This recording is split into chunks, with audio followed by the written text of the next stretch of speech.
I'm Scott Allen Miller, and this is my life living in Leon, Nicaragua. Today, we're going to do something a little bit different. Normally, we cover parts of the country, we cover events going on, things that impact expats and tourists.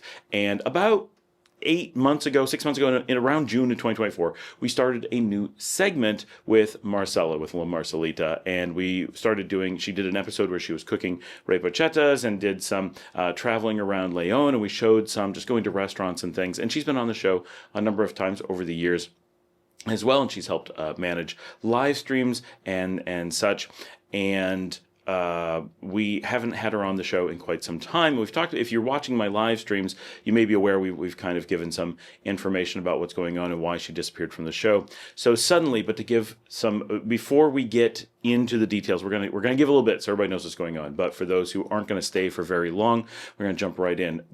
She has been diagnosed with cancer. She has Hodgkin's lymphoma. It's so common to say the other. Hodgkin's lymphoma, which is a form of blood cancer that has caused her to have non-cancerous but severe tumors in her lungs, and that is actually how they found the cancer initially. But so that has been impacting her. She is getting treatment. Luckily, we're here in Nicaragua, where the country supplies healthcare for free, and they have very good healthcare. So she's getting very good treatment, and that is moving forward. It has been a long journey. I'm going to go into a little bit of the background on that, but we are going to be working on getting her back into the show. She is starting to get to a point where she's able to start looking at helping out with things again. So hopefully you'll be seeing her more very soon.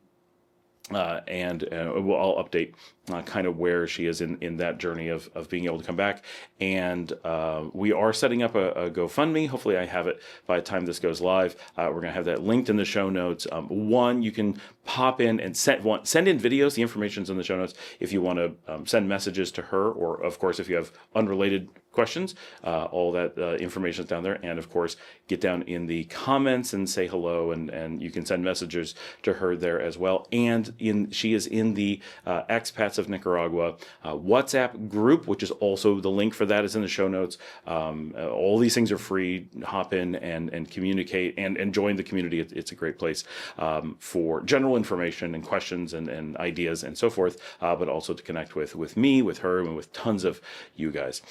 But we are setting up a GoFundMe, and as I said, her healthcare is actually covered.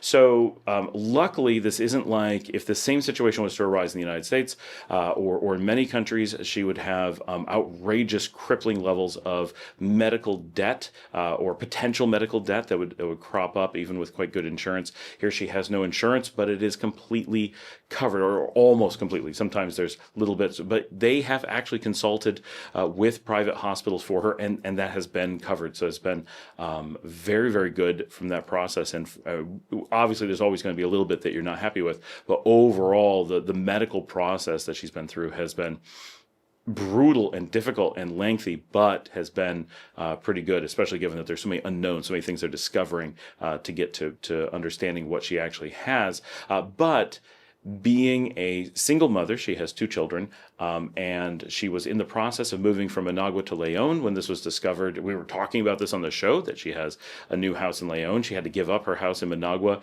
to make the move. She's not prepared to own multiple houses.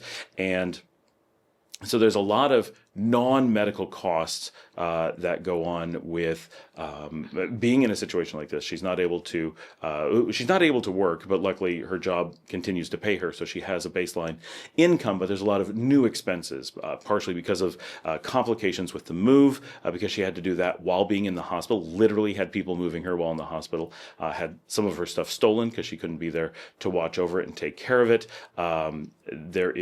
She needs in-home care with like cleaning and cooking. She's able to do a lot of things, but only for small periods of time. So we're able to have her on the show from time to time like this, but her episodes of having energy and air are limited. So when she is feeling good, she's trying to go out and do things and live her life. But when she's not, she needs a lot of time to sleep, a lot of time to rest, and a lot of time for medicine. And when she's getting her chemo, which we'll talk about, that's incredibly exhausting and is going to be going on for a long time.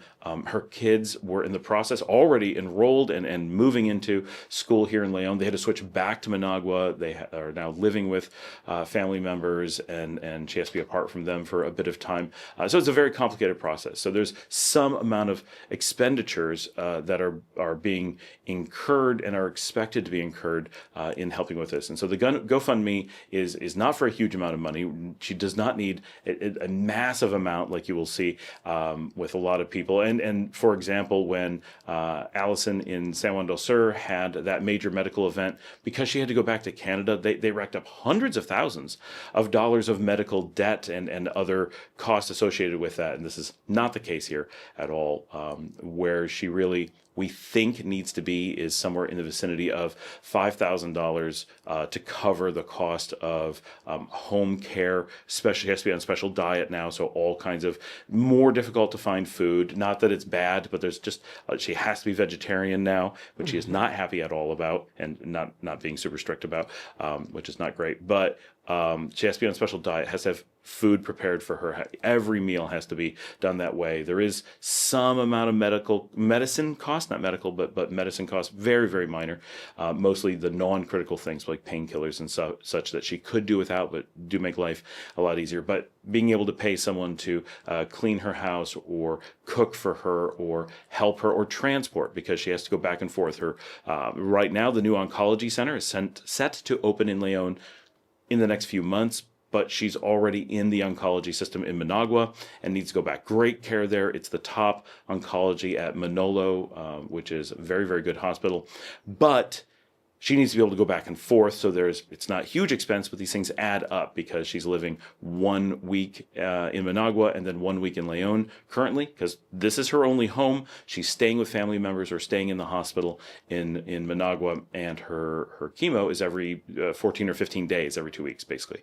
And so she needs to be in Managua to do that, spends time with her kids, time with her family, and does a lot of recovery from the chemo, and then comes here to Leon to be able to actually be in her house, do what things she can do. She's only able to really go out and be with her friends and do social activity here. So it's kind of a week of treatment and rest and a week of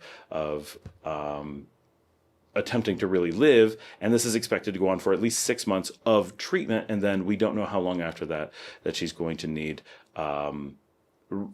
really direct care to make sure that she's able to keep doing things and to help the children with having school expenses, and there's just a lot of transport and little things that add up. Now, I said that she needs 5,000, but 1,000 of that has already been received at the time that we're recording this.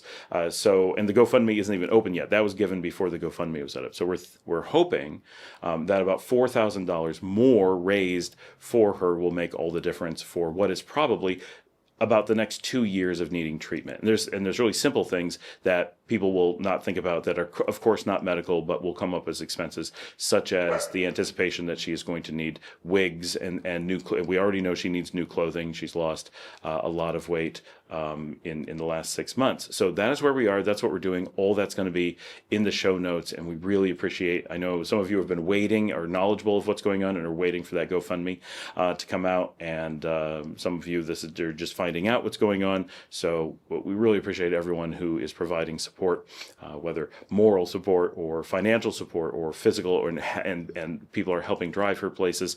The bus is very hard for her, so we're trying to have drivers take her to and from Managua, which is a little bit more difficult and such, but makes it much easier for her. So that's what we really wanted to get across. And if you don't want to listen to the story of kind of how she got to where she is and what's going on, but you do want to help out or communicate or reach out, you can do so.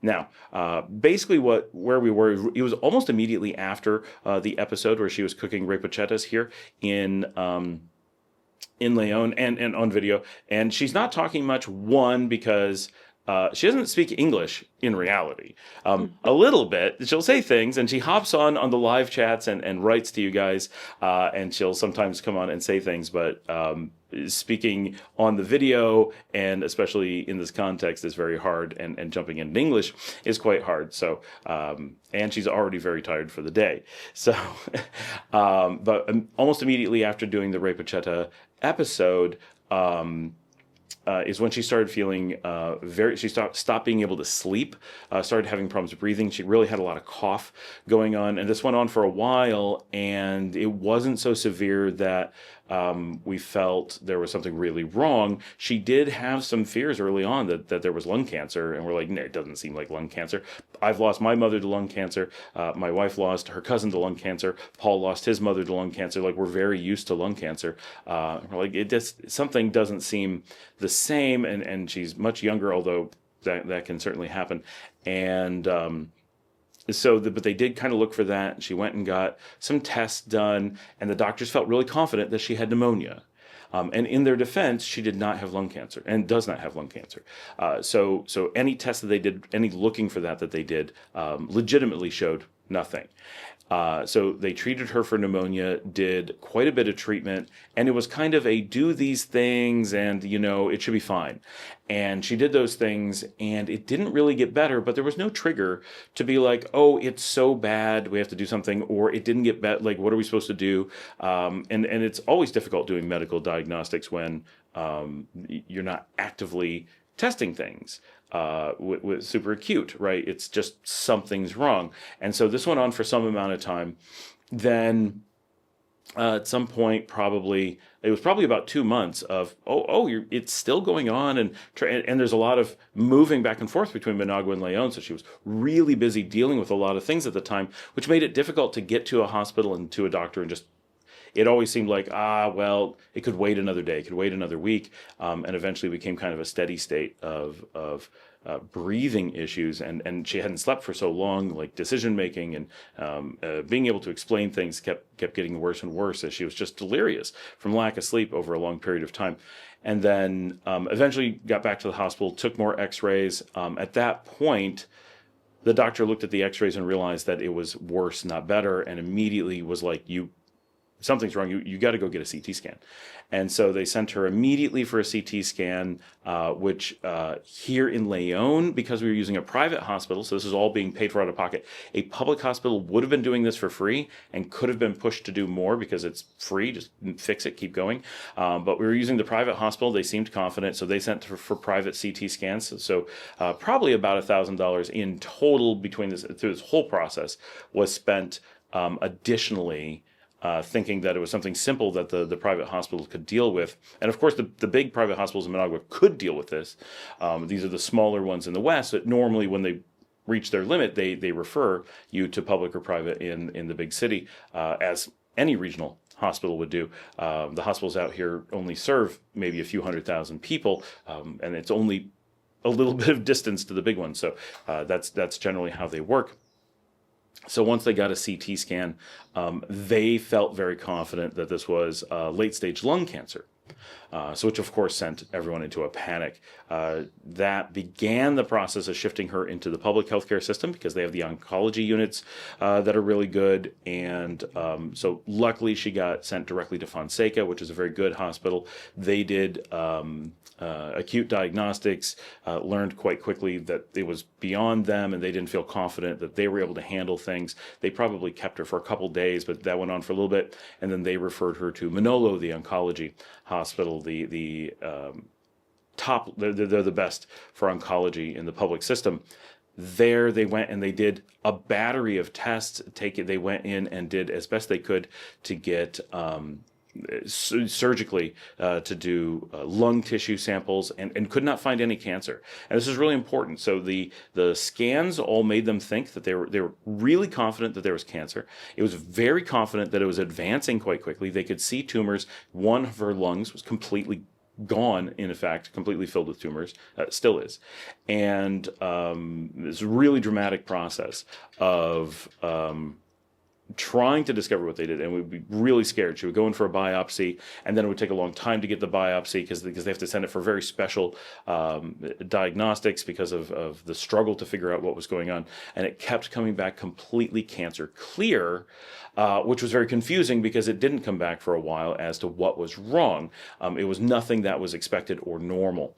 Eventually, they were able to determine through doing a really big tissue sample that she had amoebic tumors, which are tumors created by amoebas in the lungs, which is not a normal thing. It does exist, obviously, but it is very, very rare.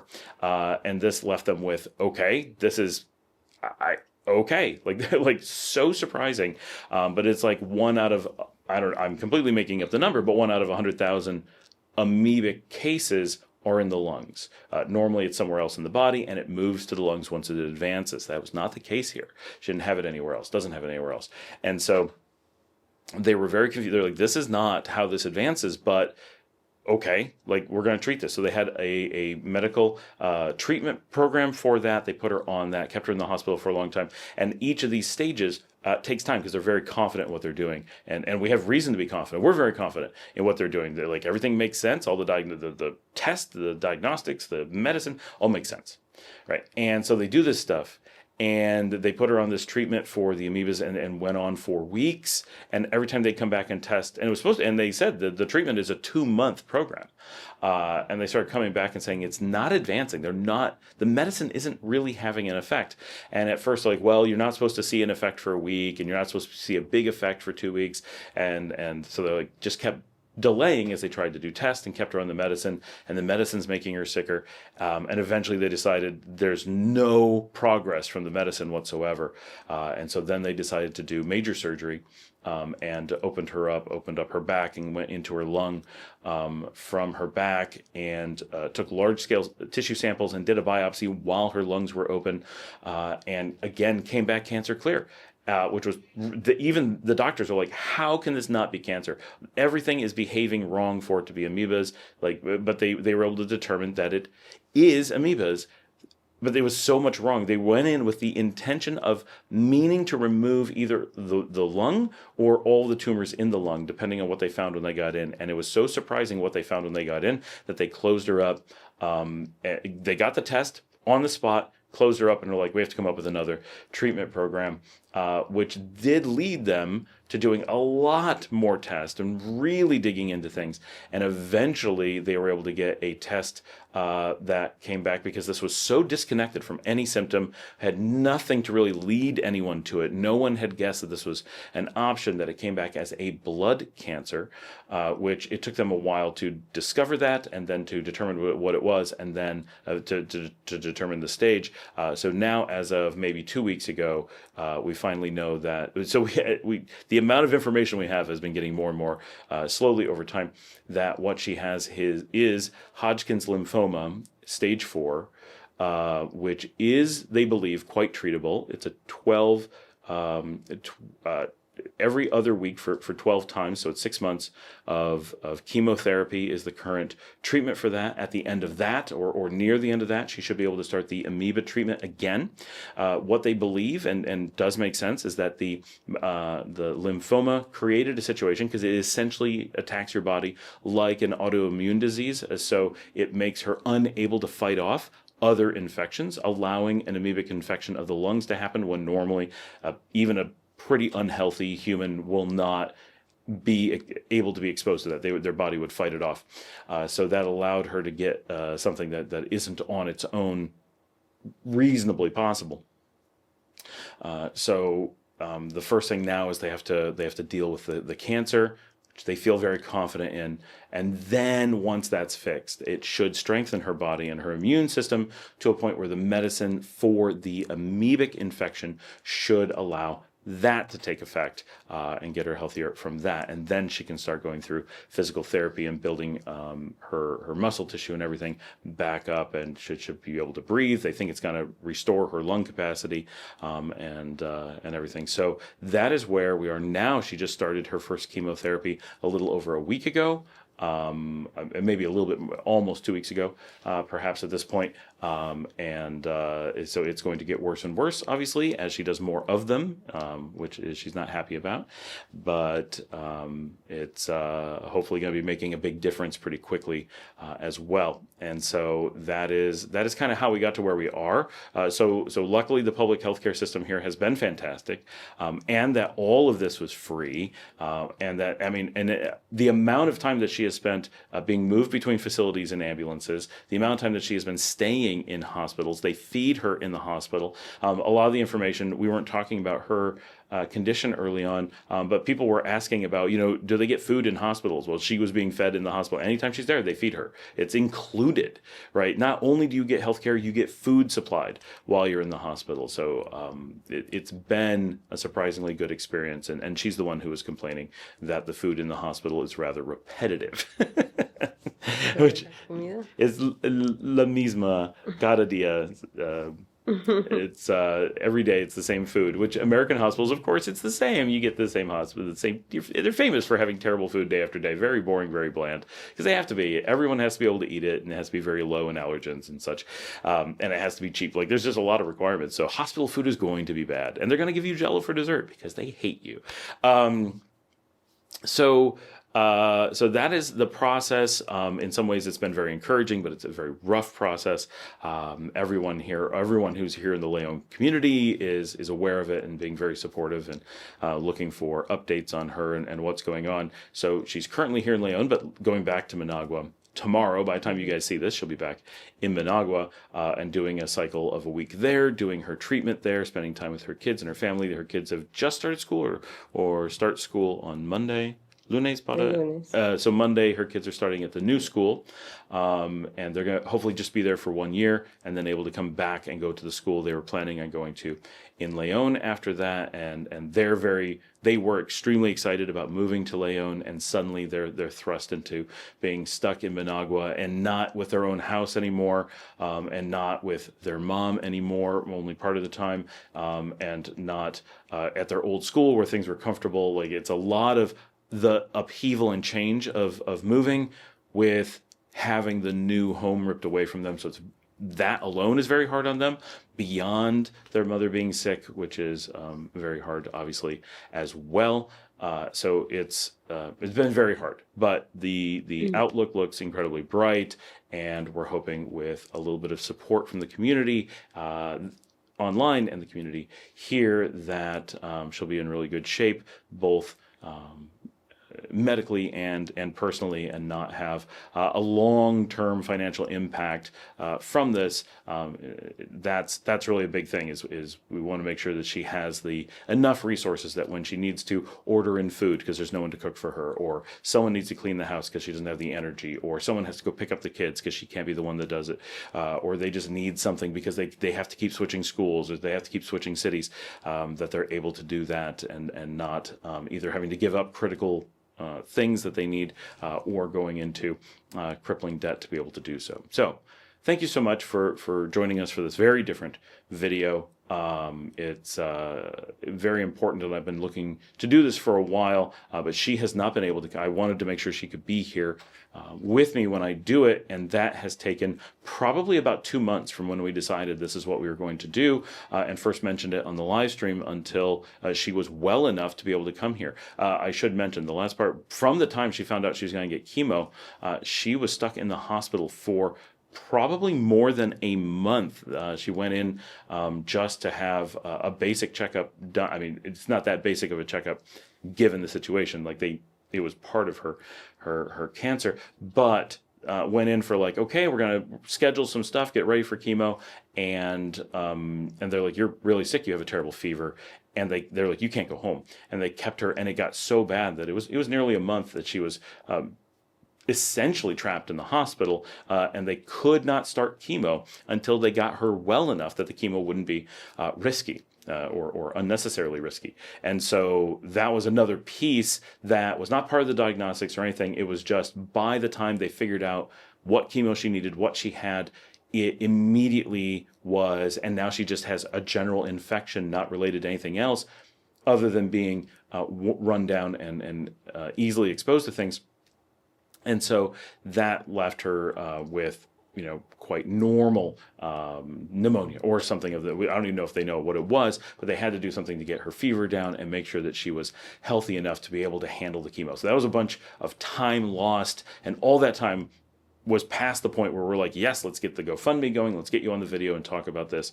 And then the moment she was healthy, they're like, okay, we're doing the chemo. And as soon as the paperwork went through, they got her on the chemo. And as soon as the chemo was done, because she was healthy to do the chemo, the chemo takes half a day. It's like 9 hours of treatment. And then it was 1 a.m. and they just sent her home. And then she came out to Leon as fast as she could, rest, get in a vehicle, and come out here. And now she's just about to go back. So that is where we are. So thanks for joining us.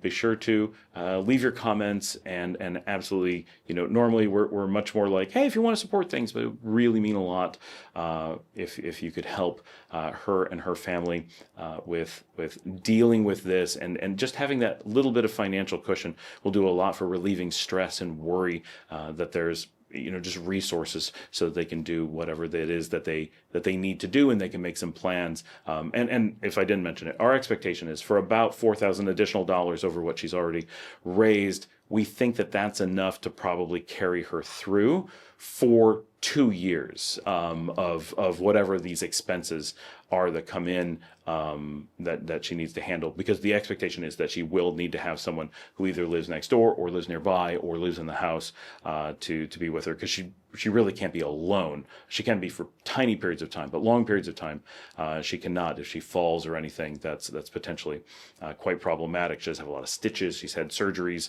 multiple surgeries for this already, which means there's a lot of tissue repair that needs to happen, and she can't do anything strenuous. She can't lift things. So having someone there with her at all times is very important. So thank you very much for watching this video. And of course, we appreciate so much the community, the amazing community that we have here. You guys are so awesome. And you guys can go back and watch. We have lots of videos with her. If you want to watch older episodes, she's been to Salinas Grandes. She's been to Talika. She's been to Playa Tesoro. And there's lots of episodes. And there's a co-hosted by Marcela playlist, which I don't know how complete it is. I don't know how accurate it is that all of her videos are there. But that's a good place to start if you want to see her on older episodes of the show. So thank you so much for joining us. We will see all of you tomorrow.